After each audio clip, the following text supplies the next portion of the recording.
All right, so what is our concept of salvation, right? So this goes back to this verse, right? Boom, you're here, you'll be given guidance, follow it, and you'll be happy. Deny it, and you have consequences. So salvation is basically, number one, is the mercy of Allah, right? You being given guidance, having the, facilitated to accept guidance, everything is under the mercy of Allah. If Allah were to hold us accountable for one of our eyes and say, look, what did you do with that, right? Were you thankful enough for even one eye?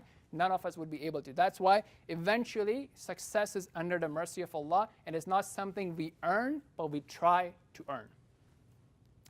Okay, one thing that is not forgiven, right? One thing that is not forgiven is polytheism, right? So someone not acknowledging Allah as the owner, as the Lord, as the creator, as the complete owner, the king, so on and so forth, either not acknowledging at all, or thinks that yes, Allah is, but that other person also has a share in it.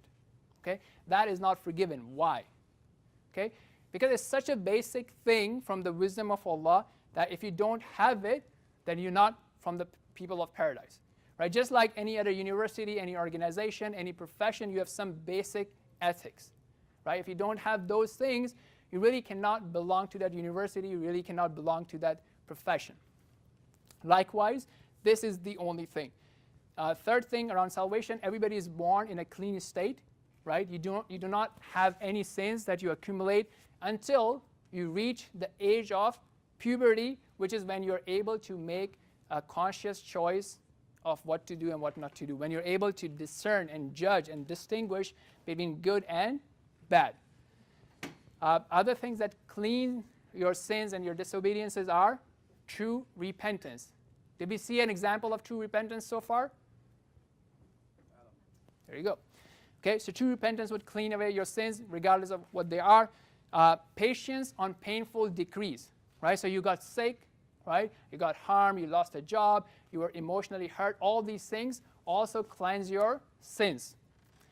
Okay, good deeds erase the bad deeds.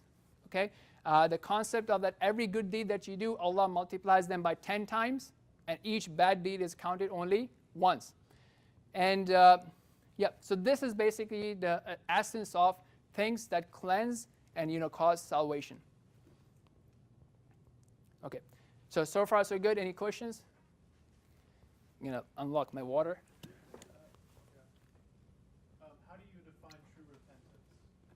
Good. So true repentance is someone who's sincere, who realizes that what he did was wrong, right? He went against the rights of Allah, and he's sincerely sorry for that, and he wants to basically have a firm determination to not do it in the future. He may still do it, right, because we are human beings, but he's like sincerely really wanting to not do it. Not just like, a verbal one, yeah, oh, I'm sorry, right? It's deeply, really sorry to Allah.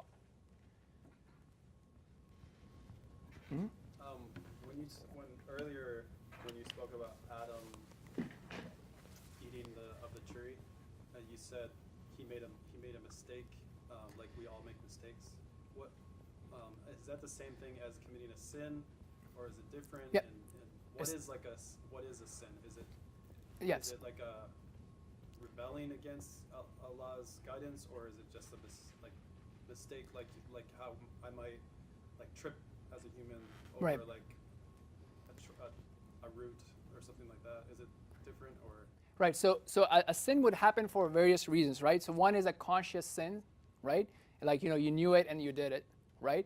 And then within those sins, if you go into deep, you have a distinction between major sins, something that's like really, really big deal, versus minor sins, right? And a misstep or an error would be something like you did it accidentally, you didn't knew, but you just did it accidentally, right? Or you forgot, right? So forgetfulness, and these things, these small steps, these small errors are automatically forgiven, right? So let's say right now there's a prayer time. We pray 5 times a day, right? So let's say we were not in the masjid and we were in a library and we were having this discussion, and the time of prayer comes in, and I just forgot about the prayer, right? I just physically, humanly forgot about the prayer. So that is not accounted against me, right? Because I forgot, right? Or things like I wanted to wake up for the morning prayer, I'm not just like watching Netflix all the night. I go to bed properly. I had my alarm, and then I just couldn't wake up. Physically couldn't wake up, right? And so that's a mistake, an error, right? So that's also like forgiven. Like it's not accounted for you or against you, right? Is that what Adam did then? No. So Adam was a conscious sin. Cautious sin. Yeah, it's a conscious sin, right? Oh. But it's forgiven, right? But And you actually, still call it a mistake. yeah. But here's an interesting point, right? Sometimes you may make a sin, right? And after repentance, you become a better person. You become closer to Allah than how you were before, right? An example of that would be like, obviously, none of the examples are like related to Allah, but just for an understanding, right? So you may have like a wife, right? And you go through some hard times, right? And after that, your bond even becomes stronger, right? You have more trust, you have more faith, and so on and so forth. So after a sin and your true repentance, you can actually become closer to Allah than what you were before.